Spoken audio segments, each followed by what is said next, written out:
Warning, this episode of Lifestyle Pirates includes the mention of suicide. If you or someone you know is struggling with mental health or suicidal thoughts, know that you are not alone and that help is available. For help, please call the suicide helpline on 13 11 14. We will leave some links in the description. Thank you.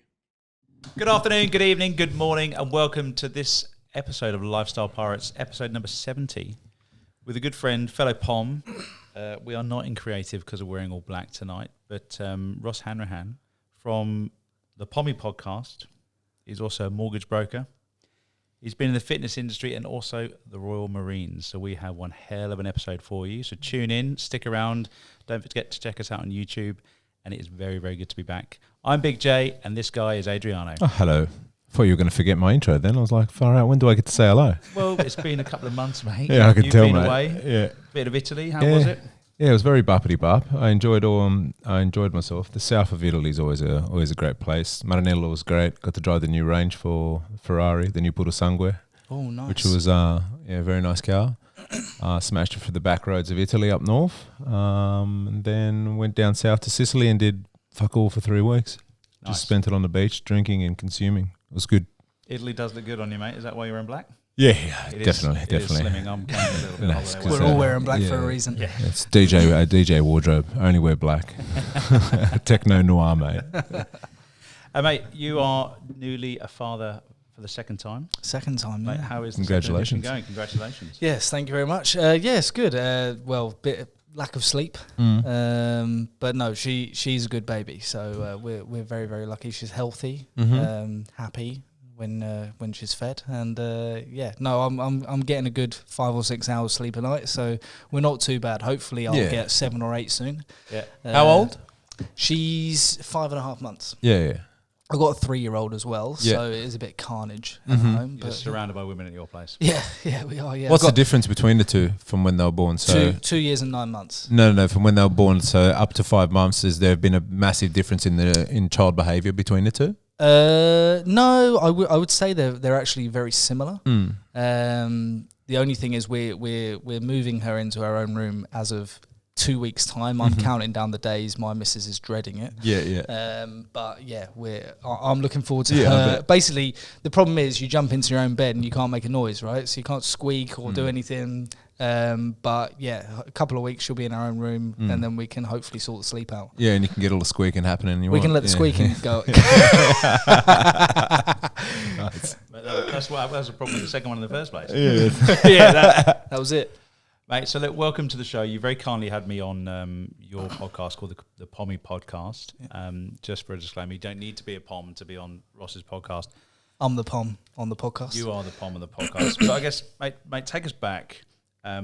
Help to give the audience, Adriano and myself, some context in like, how are you here today? Why are we talking here in Sydney? Because when I look at your LinkedIn profile, you're a bit of a jack of all trades, very similar to kind of my journey from an entrepreneurial side of things. You're not afraid to get yourself dirty, kind of get in the mix. Like, how are you here? Yeah, look, I mean, I kind of grew up single mum. Few boyfriends along the way, a stepdad at some point. But ultimately, my mum brought me up. But she worked at Tesco's, very humble job. Worked the weekends, dropped me off at my nan's place on the weekend so she can go and get the double pay on a Sunday. But yeah, we weren't brought up with wealth at all. I think my mum famously keeps reminding me that she had 15 quid left to pay for food for the week when she'd spent all of her money on rent and everything else.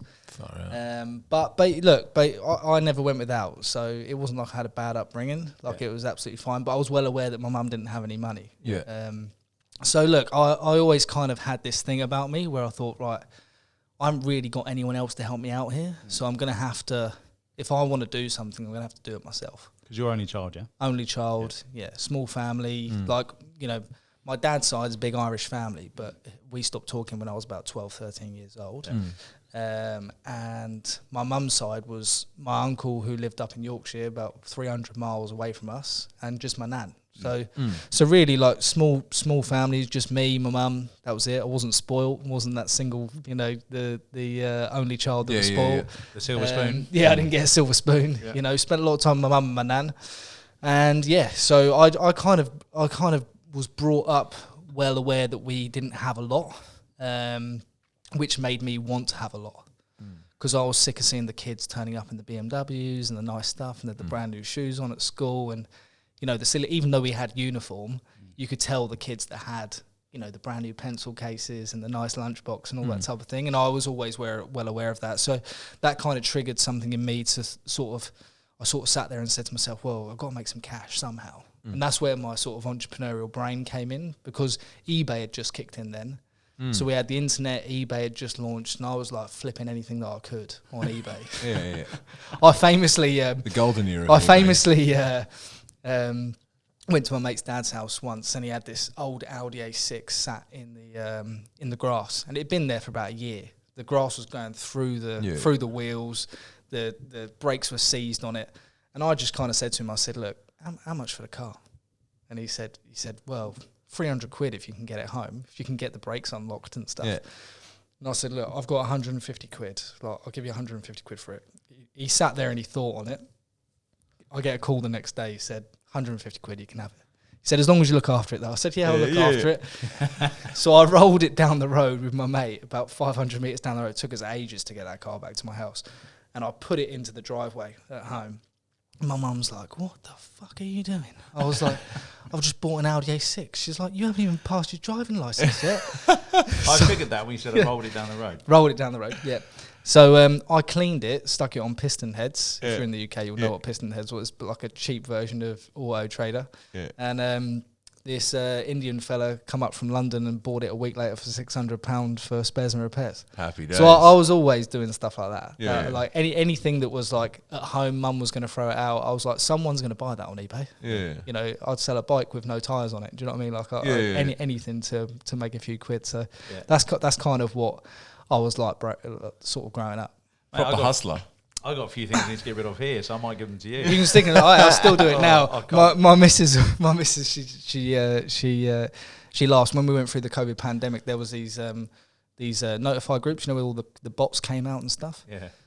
So she come back home one day, and she couldn't work in the UK, so she come back and there was 4 hot tubs sat in the house. She was like, what the hell is going on with these hot tubs? Like these huge boxes of inflatable hot tubs, the inflatable ones you can get? Yeah. I said, well, I was on that group, on that notify group, and they're half price at B&Q, and I can sell them on Facebook Marketplace, because everyone in COVID was getting these blow-up hot tubs. So I ended up buying like 4 of them for like 200 quid each, and I sold each of them for 500 quid. No way. I made like £1,200 on it. So it's I've always been like it, hasn't stopped. You know what I mean? Facebook Marketplace is the place now? Yeah, I'd say it's better in the UK. There's a lot of hoaxing in Australia. There's heaps of scamming here, right? Yeah, scam it. Like, if you put it on Facebook Marketplace in the UK, someone's going to come pick it up and give you some cash the same day. Yeah. Here, you're like... the pay IDs, my brother will come pick it up. There's always these scams going on. Yeah, you send it to me and then I'll pay you the money afterwards. Like, no. Yeah, that's not how it works. Yeah. But yeah, I've always been like that. Always trying to hustle for a few quid. Yeah. I can't help myself now. I still do it a little bit. Yeah. Nice. I reckon a few more beers, we get some more stories. Yeah. So, mate, what took you into the Royal Marines then? Well, look, I was when I went to essentially when I left school, I was in nightclubs then. So I was glass collecting in a nightclub and working in a stockroom the same time, just trying to make as much money as possible. So I kind of left school and I was like, I'm not quite sure what I want to do, but I don't want to go to university because I'm not an academic type. I was more like physical, hands-on.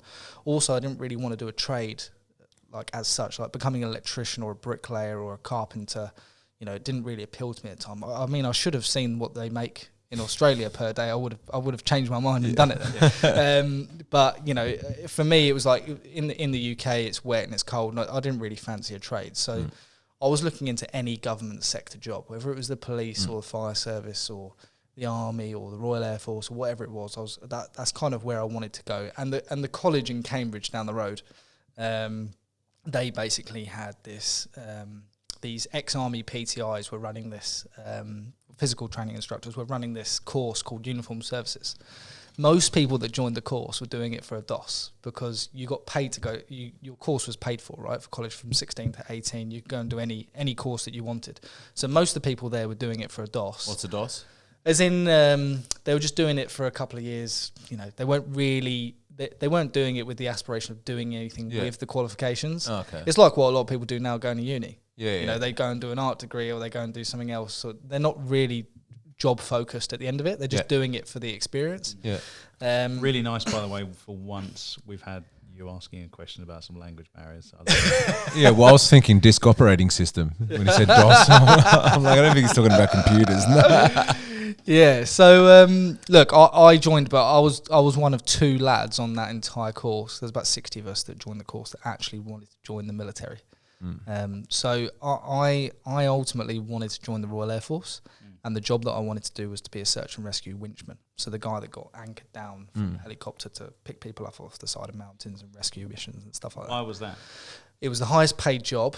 So back to money again. Yeah, it was the highest paid job for the qualifications that I had. Yeah. So I couldn't become a pilot, and I couldn't become some of the other sort of higher ranking roles immediately. But the highest paid job was a search and rescue winchman in the Royal Air Force. It was like £32,000 starting, or something like that. For me, that was like twice what my mum was on. So I was like, wow, this is salary. This is good. Yeah.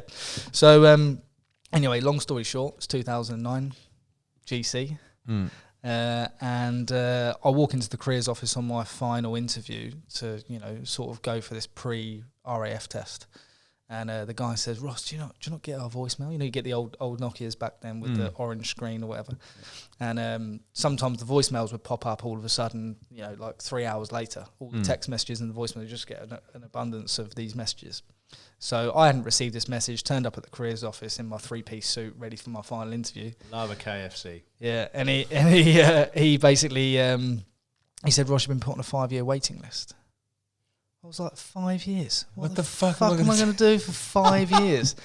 I was like 18 years old, and at this time, my stepdad had got a job in Dubai. Yeah. And my mum was going to leave after I'd finished college, right? So I'm getting towards the end of my college time, 2 years, and I'm thinking, fucking, where am I going to live? I can't go and live at my nan's place. My mum was going to go and, you know, live the opportunity in Dubai. But ultimately, I had no qualifications to go to Dubai. Like, I couldn't go there and get a job. I didn't have anything behind my back. So there was this bloke there, and he was super tanned, absolutely jacked, 6'2", blue eyes, like tattoos. And I just thought, yeah. And I had a little moment, and I was like, fucking hell, like, who's this guy? And he was like, oi mate, come over here. So I said, he goes, I just heard you can't join the Royal Air Force yet. He said, you look like a fit lad. Can you do 10 pull-ups? I said, yeah, I can do 10 pull-ups. He goes, go on then, do 10 pull-ups on the bar. So I did 10 pull-ups on the bar. He said, you'll join the Royal Marines, mate. He opened up a book of all of his pictures from Afghanistan, and every Friday for the next 6 weeks, he took me down the park. We did a 2.4 kilometre run, push-ups, sit-ups and pull-ups. And we just drilled it for 6 weeks. And he just basically said, yep, you're joining the Royal Marines. So I came back that day. I said to my mum, oh, I'm not joining the Royal Air Force anymore. She said, what are you doing? I said, oh, I'm going to be a Royal Marines commando. She's like, oh, fuck.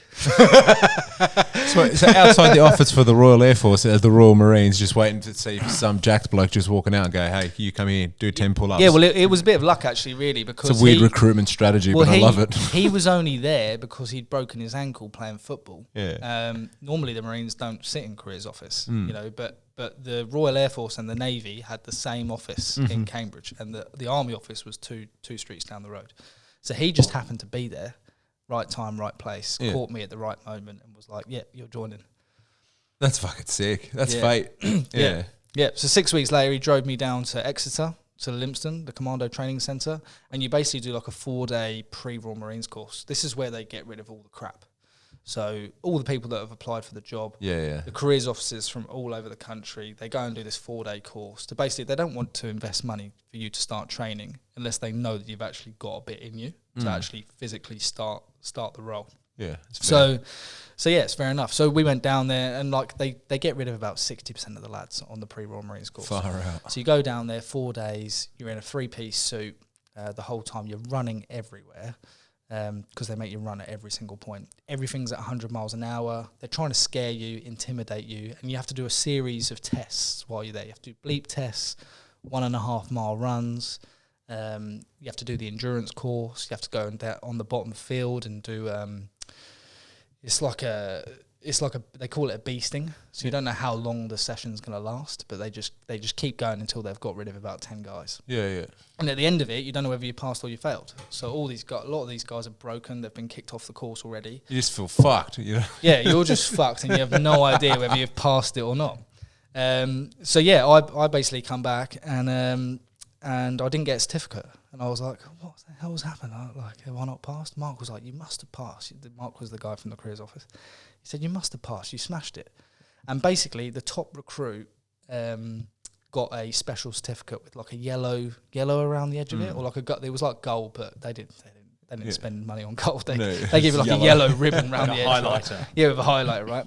And basically, the printer wasn't printing it, so they just didn't give me one. Yeah. They just one bloke just walked up to me and said, "Yeah, you did all right." Yeah. And then that was it. Good I job. come top of the class. He was like, you did all right. See you in a few weeks. Yeah. That was it. That was my no cheeky little badge, rosette. Nothing. Absolutely jack all. You know what the Brits are like. They don't. So do you train for that? This seems like something that you definitely need to train for. John, you didn't type this up, but it's all right. I'll get it. It seems like something you definitely need to train for, to do that if you got people that are dropping out left, right, and centre. And this is just the pre-course, right? So one of the famous adverts for the Royal Marines is 99.9% need not apply, and that's because that's a real statistic. So from the point of application at the careers office to go into your pre-Royal Marines course to actually completing your 8 months of commando training, when you get to the end of that, 99.9% of people have failed. So that training course that you did with that guy did last a while to get you conditioned. Yeah, so look, I was already fit because I was doing that course at college. All right, and calm down. I was fit as fuck. If I say so myself, I was pretty fit. A lot's changed since then. Yeah, so I was pretty fit at college anyway. If you can do 10 pull-ups, you know, and run a mile and a half in 9 minutes, then you're doing all right. You know, exactly. So they were the sort of all the basic principles for passing that pre-Royal Marines course, and then the real test starts when you start your training. So then you embark on 8 months of training, which is just brutal. I'd like to know a little bit more about that brutalness, to be honest. Yeah, okay. So essentially 6 weeks later I started. So you finish your pre-Royal Marines course, you call up the careers office, you say, I want to get loaded onto the next course. So Mum drops me off at the train station, you know, lived with her for 18 years. She's like, bye, I love you. I'm like, I'll see you in 8 months. So I hop on, and then as you get closer to London, and then as you get the train from London down to Exeter, you start seeing all these young lads with their short back and sides and suits, and you start seeing the lads that you're about to start all of this training with. So I get to London, Paddington, and I see this lad Jamie, and I'm like, he's looking around, he's looking a bit flustered, sweating, and I'm like, hello mate, don't suppose you're going to Lympstone, are you? He's like, yeah, I'm going to Lympstone. I was like, are you joining the 119 troop? He's like, yeah. I was like, oh, great. Like, so we sat on the train together, shitting ourselves the whole way down there, going, oh my God. And as you get off the train, there's a drill sergeant. So we've got our own train station for the Commando Training Centre. So you're only allowed to get off at that train station if you're about to start training, or you're in training, or you're a member of staff. So we get off, and one lad starts getting shouted at immediately. So you get off the train, one lad's got his top button undone, and you're wearing a 3-piece suit. So you have to wear this 3-piece suit for the first 2 weeks. And this drill sergeant, he stood there with his stick, and he's immaculate. You know, you can see your face in his shoes, like he's dressed perfectly. And you get off, and you see this lad, and he's like, "You fucking cunt!" Like, he's like, put your top button up, Dan. This isn't the bloody army. Like, and he's going off at him immediately, and you just see all these lads going, "Oh shit!" Yeah, like, and that's your first experience. That sets the pace. Sets the pace immediately. And then you've seen the Full Metal Jacket. Yeah. So you know the room where he goes in. There's like 60 blokes in one dorm. That is exactly what the first 2 weeks are like. Really? So you walk into the dorm room, and you've got 60 beds, all lined up next to each other. Everything's absolutely perfect in that room, and that's where they start you on 2 weeks of sleep deprivation, bee stings. They give you not quite enough time to do anything, so you're always getting shouted at, always getting punished, and you get inspected every single morning, every single evening. And it's just a very, very intense couple of weeks. And so I guess for people that might be like really just overwhelming to hear, and they've got no idea. Like, what is the idea behind that? So look, every single, you don't see it as you're going through the training, but every single thing that they're doing to you is for a purpose. I remember at one stage getting told off because you got these storm flaps that go over your zips. So the zips on your bag called storm flaps. Now they're called storm flaps for a reason. No one really in normal life thinks about it, right? But if your bag gets chucked into mud and you don't have your storm flap down, and that zip has got a first aid kit in it, and you can't get the first aid kit out to then bandage up your mate who's been shot or who's been knifed, or a grenade has gone off and you can't get the tourniquet out to, keep the blood supply in him, that's going to cause that guy to die. So every single tiny thing that they're doing it for a reason, so that you get drilled and disciplined into understanding that when you get an instruction, you don't need to think about why you're getting that instruction. Someone else has already thought about it. So if a captain's telling you we need to do X, Y, and Z, there's no point questioning it. Just get the job done. Get it done as quickly and as efficiently as possible, and then move on. Because there's a reason why he's probably spent an hour in a boardroom, planning an operation, and you don't need to sit there and question him and waste more time. You just need to say, yep, sir, I'll get it done as quickly as possible. And that's kind of what they're drilling into you, is to kind of just shut up, listen, do what you're told, crack on. But also equally be a thinking soldier. So it was always big boy rules in the Marines. What do you mean by big boy rules? Big boy rules in the sense that it wasn't like, if you were respected as a recruit or as a Marine, and you won over the trust of your superiors, it wasn't like you needed to talk to them like, yes sir, no sir, 3 bags full sir. If you were getting the job done and you were doing it well, they kind of left you alone, because they were like, yeah, he's a good egg, he's doing a good job, we'll leave him alone. But they punished everyone. So if someone was doing badly, they didn't just punish the guy that was doing it badly. They punished all 60 of you. So those first 2 weeks, you can imagine how many times the lads messed up. Oh, for sure. You had to go, I remember the first thing that they got you to do was to repeat your number, right? So mine was 30131412. But it takes you ages to remember that. It takes you a few days. And any time you want to speak your mind or ask a question, you have to say, Corporal, I am Marine, blah, blah, blah, 30131412. If you stutter at any point during that process, he'll be like, fuck off, get to the back of the queue. And there might be 15, 20 lads trying to ask a question. Do you know what I mean? Yeah. Or, how do I do this? I can't do that. Where do I get this from? I need to get blah, blah, blah. And he'll just be like, until he'll repeat it over and over again until you get it right. Yeah. So it's all about understanding your instruction and thinking about it and then doing it simply. That's what they're trying to get you to do, basically.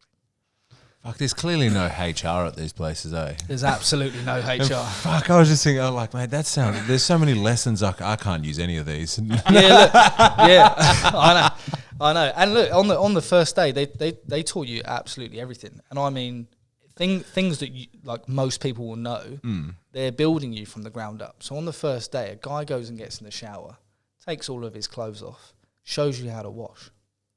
Oh, yeah. Like, fully soaps himself down, gets between his crack, underneath his nutsack. Yeah. Like, shows you how to wash your body. Then he goes, this is how you shave. Yeah. And then he'll take you through, start to finish, this is how you shave. This is how you make your bed. This is how you do hospital corners. This is where you're going to iron a crease down the middle of your pillow every single morning. Yeah. This is where you're going to iron a crease down the middle of your duvet every single day. This is the angle that I want, these are the centimetres that I want apart on your T-shirts when you're hanging them up in the... Like, absolutely everything is down to a T. And if you get it wrong, and when there's 60 blokes... everyone's going to fuck that up first. And it's all about just trying to get rid of you at that point. Yeah. For those first 2 weeks. I can imagine mentally, you'd have to be so mentally strong. I can imagine some young men, women as well. Women have been allowed to try and join since about 2.5, 3 years ago. All right, but in your time, just men. Yeah. I can imagine some people would thrive on it just from a discipline point of view if they just need that in their world. Yeah. But then that'd be a super steep learning curve. And then I guess others, it would just mentally break them. Well, look, there were lads, I remember, because at the start, there's a reason, you know what the saying is when you go commando? Yeah. right? So you get checked at night time, right? It's cleanliness. So you get checked at night time. You have a shower, you brush your teeth, you have a shave, and then you get naked into your bed. That's where the saying "Go Commando" comes from. Okay. And they check you to make sure that you're naked when you get into bed. So everyone stands naked at the end of their bed, and then you all get into bed. Yeah, right. And then the next morning when you wake up, it means that your sheets are clean, you're clean, and then you get into your uniform, which is dirty. And that's how you keep away disease and all that type of thing. Because if one bloke goes down with DMV, then everyone goes down with DMV. Yeah. So that's all the little things that they did. But yeah, So up until that moment right then, I was like, fucking, you know what? I'd love to do this. He sounds super keen. What, until you had to shave every day? No. The whole fucking, mate, oh, trust me, mate, those sheets would not be clean after I got out commando. Fucking hell. Yeah. And then you just stand in the nut at the end of your bed and you just wait for old mate to come past and scream at you. Yeah. He basically checks everything off and makes sure that you're Or in bed. even your belly. Yeah, he checks everything. Yeah, that's there. Yeah, good one, not bad. Yeah, but you're talking like this is 1 o'clock in the morning at this time. So you've been working a whole day till 1 o'clock in the morning. Then they get you up at 5:30. Yeah, the lights come on. So they randomly just choose when they wake you up? Correct, yeah. Well, most days it was around 5, 5:30 in those. Because you first 2 said weeks. sleep deprivation, so I'm guessing Yeah. they just... They're trying to crack you during those first 2 weeks because when you go to the blocks, there's not enough beds for everyone. So they need to get rid of about 20 guys during that first 2 weeks. So that's actually what they're trying to do. Yeah, they are, yeah. We don't have enough beds for you fuckers, so we're just trying to get rid of you. Yeah, there's blocks of flats that you go into after that first dorm room of 60 blokes, and then essentially that's when you normally got 40 blokes by then. So what's going through your mind then? Because you obviously wanted to be up in the air rather than in a shower getting checked out. Yeah. What's going through your mind that first couple of weeks? I think I quickly... There was a few lads that were absolutely shredded. Like they looked like superhuman, you know, and they dwindled off. So one of them had like a shellfish allergy, and he got kicked out. Another lad. Yeah, I know that was brutal. But you go to the medical centre. Another lad got kicked out because he had a knee issue, and then all of these guys that seemed to be like super headstrong and they looked the part. They all just started dwindling. And one of the lads that was actually the fittest in the troop, he just broke down one day and was like, no, I can't do this. But he was older and he had kids. Yeah. So I think for a lot of us, the younger lads that were around the age of 18 to 24 found it easier because they were either just leaving university or college or they'd just come straight out of school and they were used to getting told what to do all the time. Yeah. So I feel like we just kind of moved into it and we're like, oh, we're just getting told what to do again. And I kind of quickly understood the game that they were trying to play because I knew that it was a game. I knew that they were just trying to kick you out. I knew the beasting would end at one point. Yeah. They can't make you do 1,000 push-ups. No one can do 1,000 push-ups. So at some point they're going to say stop, you know. So I just kind of got to the point where I was like, right, okay, I'm not doing the best, but I'm not doing the worst. So if I just stick in this middle ground, I'll never be seen and I'll become what they call a grey man through training. Well, in all fairness, if you're in the commando, you don't want to be seen, right? No, exactly. That's why they wear camouflage. Well, yeah. It's a good joke. Didn't see that coming. You're welcome. Yeah. So, but yeah, that's the first couple of weeks, and then you start to go into your sort of military training, weapons training, your operational training, and then obviously you end up, you know, at month 8 doing your commando tests at the end. So did you get deployed? Yeah. So look, I finished. Well, I was fortunate enough to finish training without having to be what's called back trooped. So back troops is when you get an injury or you fail something along the 8-month training period.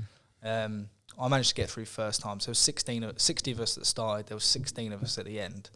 And then you basically get to put on a list where you want to go. So do you want to go to 4-2 Commando, which is down in Plymouth? Do you want to go to 40 Commando, which is also down south? Or do you want to go to 4-5 Commando, which is up in Scotland? I obviously lived in England, so I wanted to go to one of the 2 down south. And they ended up sticking me up in Scotland. Not at 4-5 Commando, at Faslane, which is where the nuclear warheads are. So the last place that I put on my recommendation of where I wanted to go is where they put me, which is then when I quickly realised that they were just going to put you wherever you needed. They didn't care what your preference was. Fuck, you didn't see that one coming. Yeah, they got you there, bro. Yeah, I was like, I'm going to be in Plymouth. This is going to be great. And they were like, yeah, you're going to Faslane, an hour west of Glasgow, where it's 300 days of rain every year. I was like, oh, this is shit. Sounds lovely. Yeah. So then, what took you to Dubai then? The 300 days of rain. yeah, exactly. So look, I did actually end up down at I did actually end up at 4-2 Commando. When I was up in Scotland, I worked as part of a security team for the nuclear warheads. Yeah. So for some reason, the service centre for the warheads is down in Oxford. I don't know why they didn't put it up in Scotland where they're held. It's Abingdon. Yeah, around there. Yeah. So I was part of the security team in Oxford. Yeah. Why do you know where nuclear warhead bases are or some shit? I watch documentaries. Oh, okay. There you go. It might not be Abingdon. I said it with conviction and people believe me. It was somewhere around there. It's somewhere south around there. Yeah. So look, I was part of the security team, did that. I was fortunate. I used to say that I was unfortunate to not go to Afghan. Now I say that I'm fortunate enough not to go to Afghan because a lot of my friends have, they're either no longer with us because of their mental state and they've ended up committing suicide and stuff like that. Or they've been killed. Like one of the guys that took me through training, who I thought was an absolute animal, about 4 weeks after I'd passed out of training, he got blown up in Afghanistan and then lost both of his legs and one of his arms. So he was a triple amputee, and that was the guy that took me through training. Right. So then, like, reality sits in that this is a pretty serious job. That's how do you process that? How do you sit there and go, I'm lucky, or that could have been me, or that was my mate? And there must be so many unanswered questions in that little space when those things happen. Yeah, and I think the talk around mental health was just beginning when I joined, but it wasn't a thing. Like now it's a thing. Yeah. Like like you're encouraged to go and talk about your feelings and all that type of stuff. So it's not frowned upon or anything like that? Well, I think it was then. Yeah. I think it was slowly coming into that phase of mental health awareness and stuff like that. But generally speaking, the lads didn't really, the Royal Marines especially didn't have a grip on lads' trauma. Yeah. Essentially, they would put you into or say that you need to go and see, I think it was called trauma rehabilitation something. But look, I've had quite a few friends. The Royal Marines is a small community. There's only about 5,000-6,000 of us, so everyone kind of knows everyone. Or if you don't know someone, you know someone through someone. Yeah. And I reckon 4 or 5 of my mates have killed themselves since. Yeah. Not actually died from war zones, but from post-traumatic stress. Yeah. Yeah. It's interesting you mentioned about it not being recognised. I'm watching the Beckham documentary. Yeah. On Netflix, and well, he talks about it on there, doesn't he? Yeah, and I'm only up to the episode when the England Argentina game, and then the kind of post chaos that ensued after that, where literally the whole of the UK hated him. It was all over the press. You had the politicians, you had Glenn Hoddle as the manager at the time. Giving no support. Almost blaming him for the loss of this game. Yeah. And so you had this whole nation almost bullying him like a schoolboy would be bullied.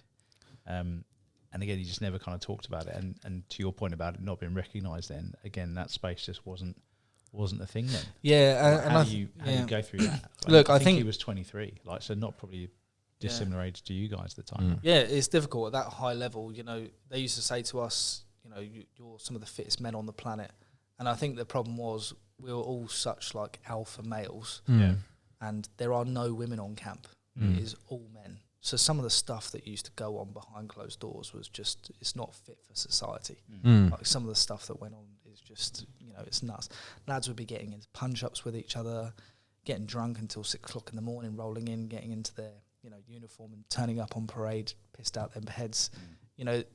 Some of the stuff that the lads would get away with murder when it come to police stuff, because every Monday morning someone would say, we used to call it G1, which is like a grenade.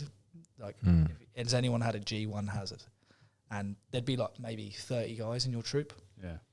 Every single Monday someone would stick their hand up with some sort of alcohol-induced incident, normally to do with fighting. Yeah. And it would happen every single week. And the police, fair play to the local police force, they used to just kind of let it go and try and sort of kick it down the can for us. But some of these lads were on the brink of going to prison, which is why they joined the military, because they're on that cusp of super aggressiveness. Yeah. And the Marines was just trying to harness that aggression and trying to control it.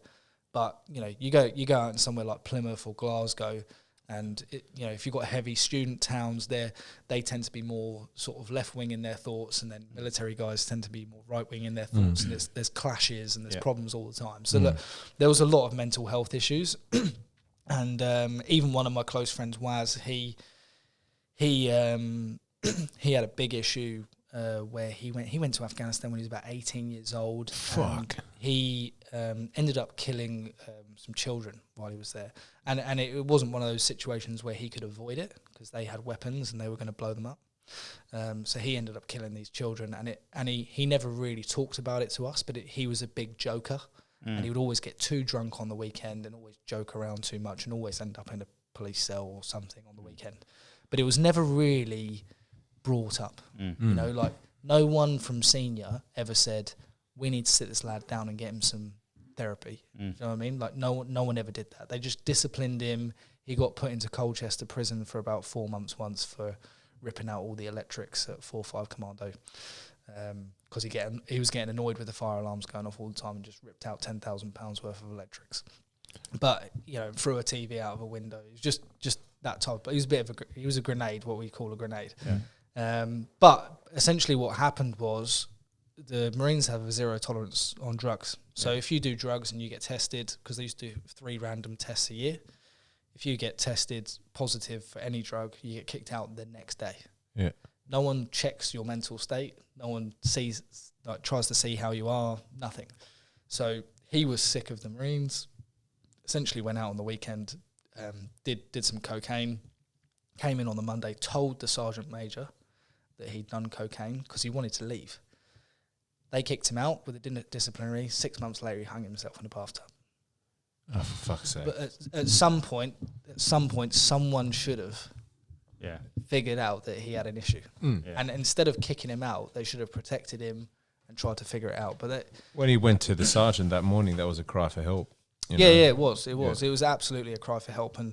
And the Marines, unfortunately, have failed too many times when it comes to that sort of the mental health side of things. And there's a lot. That's why I say now, like when I went through my career, I wanted to go to a war zone and see, put my skills into action. Unfortunately, I didn't do that.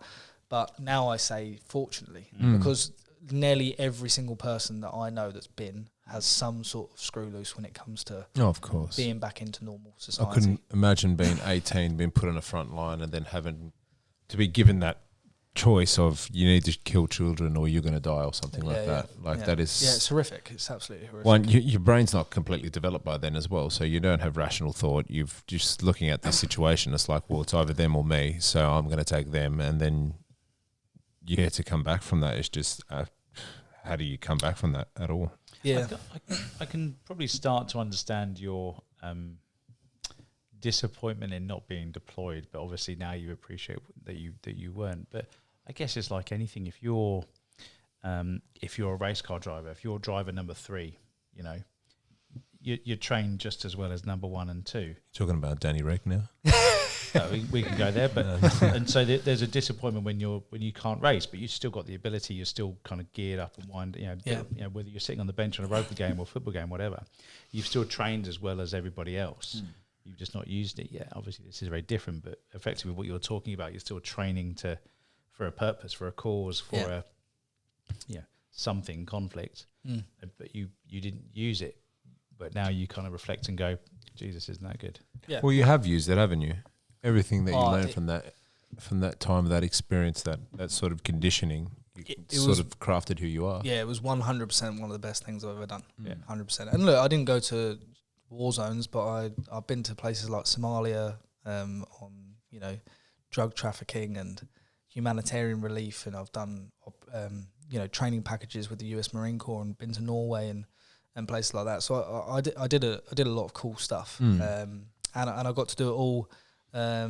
Without spending too much money, because they paid for a lot of things for you. I got all my education for free, which was absolutely fantastic.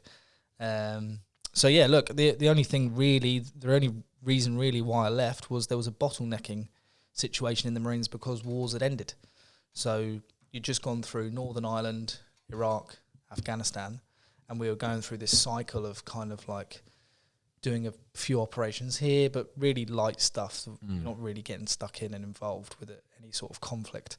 And for a lot of the sergeants and the colour sergeants and the sergeant majors, they've just spent the last 15 years going to war. And what they've got now is these huge salaries because they've got all of these extra days that they've spent on operations. So anything that they did, they were getting it paid extra on top because of the amount of days that they've done on tours and operations. You get paid extra. So these guys were sitting at camp making a load of money. But the problem was they were sitting on camp making a load of money, not leaving anymore. Rightly so. They got to go home every weekend to their families and spend time with their kids. It was great.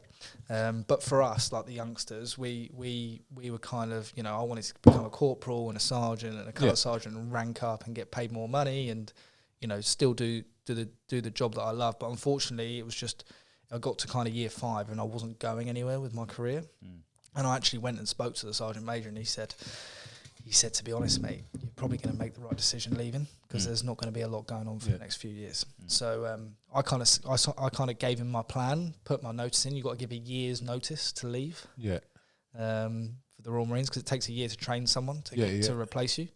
So gave my year's notice, started doing education, did loads of random courses, which was great. That all got paid for by the Marines. So I did security courses and I got all my boat licenses and my lorry licenses and my personal training. I took 5 weeks off to go and do like a really high level personal training course. All fully paid for, and I was getting paid as well at the same time, which was great. So look, the last day, they have to fix you before you leave. So if you've got any injuries, they have to fix you, and you have to sign a waiver to say that you'll never come back and like sue them. Essentially. So I had a hernia issue the week before I left, and they had to stitch me up the day before I left base. So the next day after I'd had surgery, I packed up my kit, got a one-way ticket to Dubai. Nice, because your mum had obviously moved over there. Yeah, my mum had moved over there, and I used to spend my summers over there. So I'd get my flight over there, and obviously had free accommodation while I was over there. So I'd met a few people by then. But yeah, that's kind of when I went to Dubai and landed the personal training job there. So, sorry, one thing I need to ask. So my whole sort of experience and knowledge from anything army related comes from Command and Conquer Red Alert 2. So I pretty much know nothing. So if you're frontman infantry sort of thing, and there's no wars that have to be fought or anything, you don't have to be deployed anywhere or anything like that. What do you do? Like you said that you did a lot of training, you did all like your PT course, a few other things, but like, do people get taught trades and you go to places to like help build, like you said, you went to Somalia, like do you help like build cities or help out humanitarianly? Like what the fuck happens when you don't have a gun in your hand? I think at the time the Royal Marines was struggling to really figure out what its direction was after Afghanistan, because we were the frontline soldiers there, getting into conflicts and firefights all the time. And we went on these anti-piracy tours, but we were getting back into it after 10, 15 years of being away from it. So the one that I went on, because we were supposed to go to Afghanistan and then they changed it to I can't remember the Operation Cougar it was called, and we just went away for 4 months and we went all the way through Libya. Libya was kicking off a little bit at the time, so we stopped outside of Libya for a couple of weeks. Nothing happened, so then we carried on. Then we went through obviously down the Suez Canal, and then we went to Djibouti. Highly recommend visiting Djibouti. It's a lovely place. I do love a bit of Djibouti. Where is it? Not this type of Djibouti. Where is it? Tell me where it is. I was not talking about the place, mate. It's on the east side of Ethiopia. It's an absolute dump. The police officer that picked us up off the ship from Djibouti was chewing amphetamine at the time. He was high as a kite. Casual. Yeah, casual, like just chewing this like leaf amphetamine. And his eyes were absolutely wide. I was like, "This is the guy taking us to the." That would fucking make me trip You got off, and these taxis had the bonnet stripped off them. The taxi driver was hot wiring his own car. I was like, "It wasn't his car." It was in his car. Let's be honest. Some of the lads went out that night and got robbed. It was like, are we on a meter or a fixed fee here? Djibouti's changed a lot since I've heard. Yeah. But it was great. Like we went to Jordan, Saudi Arabia, all these different things. And then the Philippines, they had a tsunami at the time, and a couple of our ships went across and did some humanitarian aid there. So there was all of these elements that we were doing. But in the Marines specifically, there's 3 commando units, and then basically essentially what happens is you do a year of operations, a year as a back burner and a year resting. That's basically how it works. So I went on this first one. My first year at 4-2 Commando, we did like a year of these like training and operations and small stuff, and then it was kind of 2 years on the back burner. It was like a year again and then 2 years on the back burner. So that's the kind of thing. But that second year after we'd done that first year of operations was extremely boring. So you're on camp, you're training twice a day. I mean, you're fit as a fiddle. So you go to the gym 2 hours in the morning, go back, watch some Jeremy Kyle, drink some coffee, have a bit of lunch, clean one of the Land Rovers, go back to the gym again. That was kind of your week. Then you'd finish at Thursday night, and then you'd get on the drink from Friday, Saturday, Sunday, try to womanize as much as possible. That was essentially what your week was like. Fucking cracker. I knew it's that. Since it's clean the Land Rover and go to the gym twice a day. Yeah, You'll be mate. well up for that. And then you're on the Strange on the weekend. Fucking sign me up. Wow. So did that discipline, I guess the regiment, the regime, the routine, help you in the fitness world? Yeah, absolutely. There was I did it extremely well in the fitness world when I left, and I went straight into a job which is completely commission only. So I landed in Dubai, didn't really have a network, and essentially just went into a job role with no base salary. I was like, right, I'll figure this out. It'll be absolutely fine. And look, within 6 months, I had a full client list. I was training celebrities and high-profile Arabs and stuff, all because I was absolutely abusing the fact that I was a former Royal Marines commander. Oh, for sure. I was using it for everything. I would have turned up in my suit. Yeah, exactly. Exactly. So I was absolutely abusing it. Great marketing strategy. And yeah, just spent the next 3 to 4 years in Dubai in the sun, training high-profile clients and enjoying myself. What's Dubai like? I've got a very love-hate relationship with it. I always say to people, if you're going to move to Dubai, you either got to work for yourself, don't work for anyone else other than yourself, or work for a big corporate company that's got a nice juicy package. I unfortunately worked for like small to medium enterprises, and everyone's just trying to milk you. No one's really loyal in that space because it's very transient. You get an extra 5% commission here, an extra 5% commission there. They're moving their clientele to a new company and another company. So when I ended up launching a personal training platform there, but essentially we became like a stepping stone company. So people were using us to like get onto our platform, get a big client list, and they'd go self-employed and go by themselves because we've helped them build a database of clients, and then essentially they just buggered off and took all the money for themselves. So I always say to people, if you're going to move to Dubai, work for a big company or just get a visa from one of these desert virtual offices out in the desert. They charge you like $2,500 US a year, and you can just work for yourself.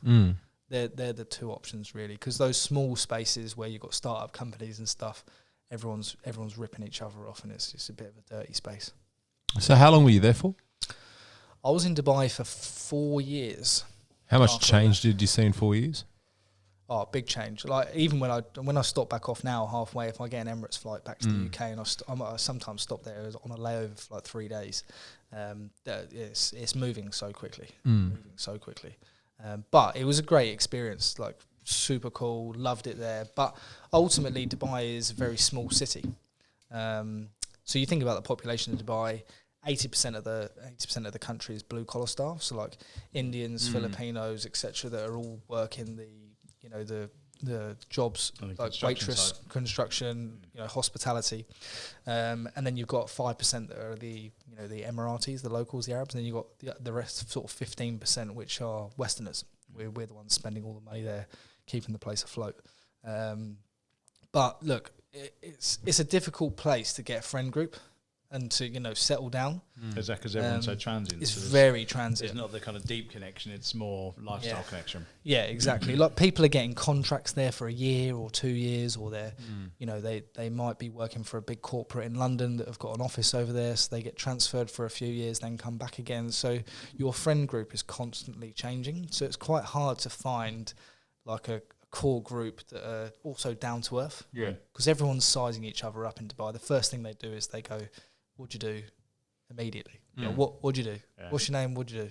And all they're trying to do is see if you fit into their group or not immediately. So there's a bit of a love-hate for it. It's a weird social sort of interaction. Very weird socially, and there's no sort of what are you going to do when you're 60 and you retire, because they stop giving you visas then, which means that you've got to move back home. There's no pension plan over there. Pension? Nothing. Yeah, no. They don't give you any medical support after that. You also point. don't pay tax. Yeah. So you've got to be. So I thought that was only for Emiratis. No, expats as well. So you've got to be quite you fiscally don't pay responsible. you don't pay any tax now. Yeah, and I think that's where. As an expat, you kind of get these golden handcuffs, and I guess it's like, you know, a sports player. You think it's just the money's just gonna keep coming forever. It doesn't. And you know, like all good things, they come to an end. So, but it's I have a love-hate. It's funny you use the term love-hate. I have a love-hate relationship with Dubai as well, because it's got the glitz and the glamour and the kind of that showcase Hollywood vibe, but there's not a lot of substance, because I think again, not a million miles away from Australia, but the disparity of wealth is just so huge. Yeah, it's massive. So it's like a theatre performance. Everything is glitz and glamorous, but behind the scenes... It's funny you say that, because I found that a lot of the people that I met, their personalities changed over the course of a couple of years. So you get into this sort of, you know, when you see people, I hate it when people click in restaurants, you know, they're like this to a waiter. Yeah. But it becomes very much like that, because they become entitled and they forget where they came from. So back in the UK, they can't afford a cleaner, and they can't afford a housemaid, and they can't, you know, all of this luxury service that you get everywhere. You get valet parking for free, and you get all of, you know, as soon as the nuts bowl's empty, or, you know, when you're in a bar or a pub or whatever, you know, it's filled back up and it's there immediately. You know, the service is so good. But then a lot of people get into this point where they get this sense of entitlement, and they kind of forget who they are. I remember being in a taxi once and having a full-blown argument with someone in the taxi, because he turned around and said something to the taxi driver that was completely unacceptable. And I was like, there's no way that you would do that in the UK. There's no way you turn around to a taxi driver in the UK and say what that guy said to this guy. And I was like, the only reason he's doing it is because he thinks that he's this Westerner that's entitled and he can do it. And it's bullshit. So the problem is there is a lot of that, and that used to wind me up a lot. Expat brat is the term. That's exactly what it was. That's exactly what it was. On the forums quite a lot. Expat brat. It's just institutionalised fuckwit, really. Yeah, exactly. That's hard. I've never clicked at a waiter ever. Or waitress. Oh, you'd see it all the time. No, never. No, it's horrible. Give him a clip round the ear. Yeah. Exactly. So I guess on that, did you just... Your time was done in Dubai, so what brought you down? No, look, basically what happened was I had a company at the time. We had boot camps all over the city, and essentially I'd signed a contract that wasn't in my benefit. But I was 23 years old. I didn't read it properly. I'd gone into business with this guy, hadn't read the contract, and essentially what happened was about a year and a half to 2 years. I can't remember how long it was now. Anyway, they got to a certain point where these investors wanted to invest in the business, but really they wanted to invest in me. They didn't want to invest in him. And I felt like he probably felt like he was going to get pushed out, or his voice was no longer going to get heard in the business. I thought that we needed him because he was in corporate law. But now that I'm older and I look back, I'm like, I didn't need this guy at all. I kind of felt it because I was young at the time. So it's kind of a security blanket. It was a security blanket. I should have backed myself basically and just done it myself, and let it grow organically. But you know, I used his money to accelerate the business, and it was doing really well. And you know, we had a great brand.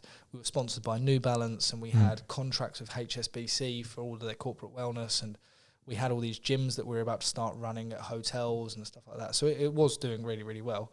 But unfortunately, look, it just got to the point where I was ultimately unhappy with the situation. He was unhappy with the fact he didn't want investors to come in, but he kind of had the final say. I wanted the investors to come in. And then the investors essentially pointed out some issues with my visa and said, were you aware about this? And I was like, no, I was not aware about this. So essentially I wasn't on a proper visa, and I thought I was on a proper visa. Went to the Labour, they have like a Labour law centre down there. Like if you've got any issues with unemployment and stuff like that, you can go down there. I had no idea that it was there, that you could go and talk to them about any of this stuff. I just assumed that it would be okay. and my visa situation was all right. And they essentially said, look, you've been living here for too long without a visa. And they gave me a labour ban. So they opened my passport. I went down there thinking, oh, these guys are going to sort out my visa. And they just banned me for a year. So it got to December. I was no longer part of this company that I thought was mine. And my money just started like my salary got cut off and dwindling. And lifestyle there is expensive, right? So I wasn't paying for a cheap villa. I had a villa to pay for and a truck to pay for, and you know your food, and it all starts to add up. Yeah. So I was doing these border runs to Oman and back because you get 30 days every time you come back into the country. Did it for about 4 months and realised I was just being stupid.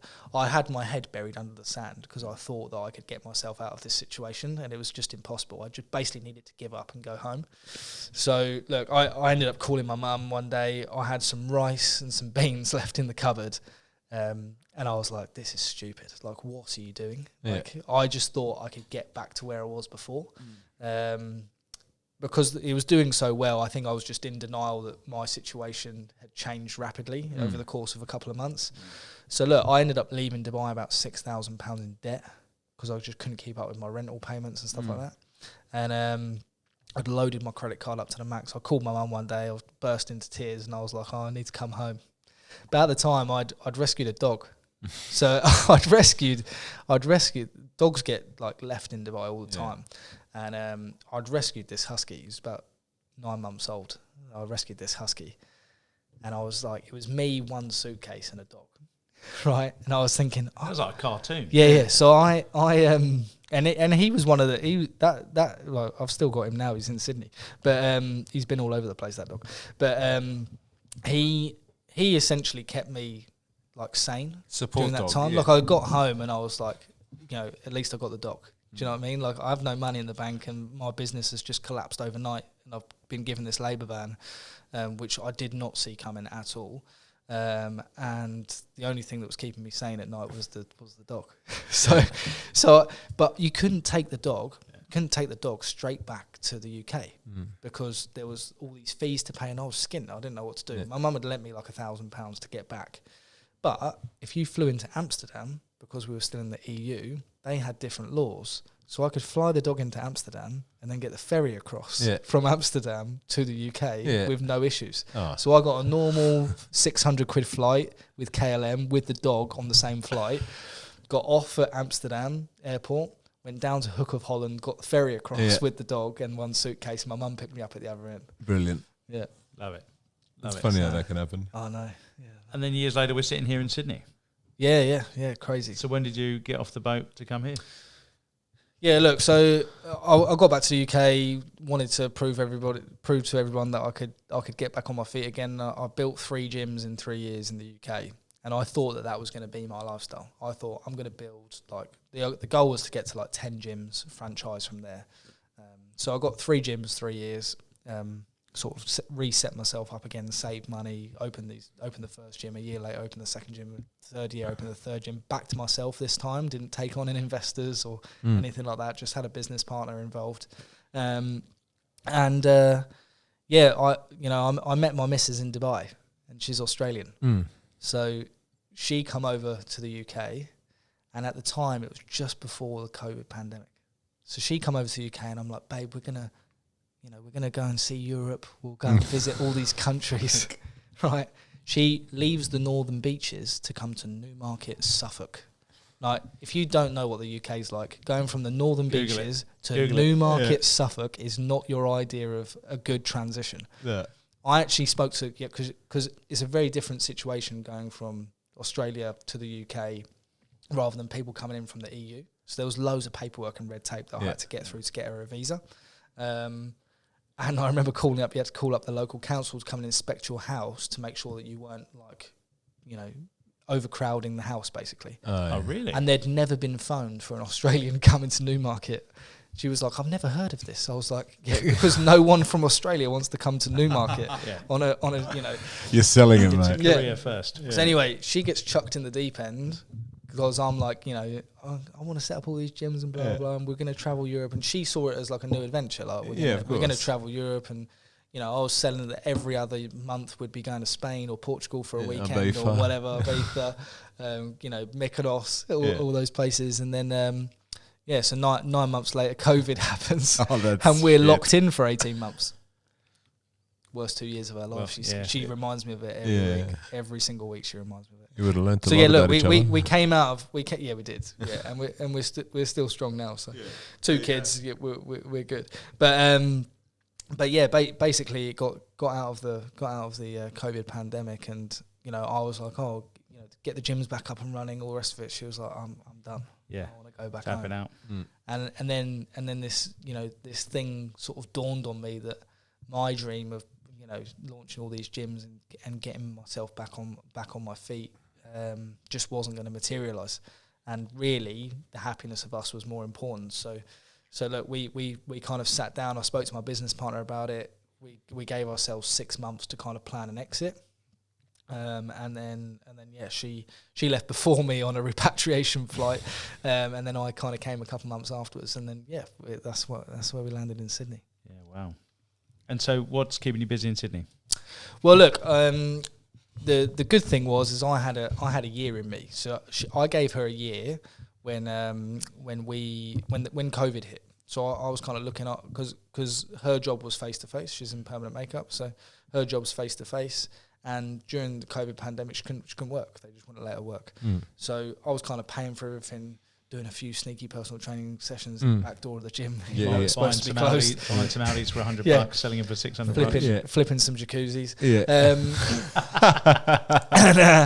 And basically, she said to me, "Look, you help me out while we're in the UK. Give yourself a year.